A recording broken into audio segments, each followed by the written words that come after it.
ত্রয়োদশ জাতীয় সংসদ নির্বাচনে সংরক্ষিত নারী আসনে ব্রাহ্মণবাড়িয়ার 4 নারী মনোনয়ন পেয়েছেন। তারা হলেন বিএনপির থেকে সানজিদা ইসলাম তুলি ও নাদিয়া পাঠান পাপন এবং বাংলাদেশ জামায়াত ইসলামী থেকে মারদিয়া মমতাজ ও শহীদ জননী রুকিয়া বেগম। নবীনগর উপজেলার লাউরফতেপুর গ্রামের মফিজুল ইসলামের মেয়ে সানজিদা ইসলাম তুলি দীর্ঘদিন গুম ব্যক্তিদের সন্ধানে কাজ করে আসছেন। তিনি মায়ের ডাক প্ল্যাটফর্মের সমন্বয়ক এবং 2013 সালে গুম হওয়া বিএনপি নেতা সাজিদুল ইসলাম সুমনের বোন। তুলি এর আগে ঢাকা 14 আসন থেকে বিএনপির মনোনয়ন পেয়ে নির্বাচনে অংশ নিয়েছিল। ঢাকা বিশ্ববিদ্যালয় থেকে পড়াশোনা শেষ করা তুলি মানবাধিকার আন্দোলনের এক পরিচিত মুখ।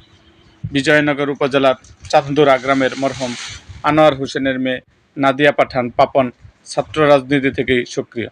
তিনি ছাত্রদলের বিভিন্ন পর্যায়ে দায়িত্ব পালন করেছেন এবং বর্তমানে বিএনপির ঢাকা মহানগর দক্ষিণ শাখার সদস্য হিসেবে দায়িত্ব পালন করছেন। জামায়াত ইসলাম থেকে মনোনয়ন পাওয়া ইঞ্জিনিয়ার মারদিয়া মমতাজ জেলা শহরের পাইকপাড়া ঐতিহ্যবাহী মাসুব মঞ্জিলের বাসিন্দা। তার বাবা ইঞ্জিনিয়ার মমতাজুল করিম জামায়াতের কেন্দ্রীয় সংগঠনে অনেক বছর কাজ করেছেন। মা বেগম সালেহা মমতাজ ও জামায়াতের সক্রিয় কর্মী ছিলেন। নবীনগরের রতনপুর ইউনিয়নের শাহপুর গ্রাম থেকে পৈতৃক আদিনিবাস। তিনি বাংলাদেশ প্রকৌশলী বিশ্ববিদ্যালয় বোর্ড থেকে সিভিল ইঞ্জিনিয়ারিংয়ে স্নাতক ও স্নাতকোত্তর সম্পন্ন করেছেন। বর্তমানে ডেফিডিল ইন্টারন্যাশনাল ইউনিভার্সিটিতে প্রভাষক হিসাবে কর্মরত রয়েছে। একজন প্রকৌশলী, গবেষক ও লেখক হিসাবেও তিনি পরিচিত। আখাউড়া উপজেলার তুলাইশিমুল গ্রামের রুকিয়া বেগম জামায়াতের মনোনয়ন পেয়েছেন।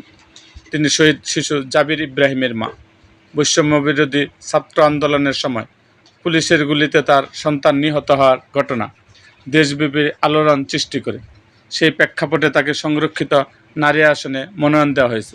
রাজনৈতিক সংশ্লিষ্টরা মনে করছেন, ব্রাহ্মণবাড়িয়ার এই 4 নারীর মনোনয়ন জেলার রাজনীতিতে নারীর অংশগ্রহণ ও নেতৃত্বকে আরও শক্তিশালী করবে।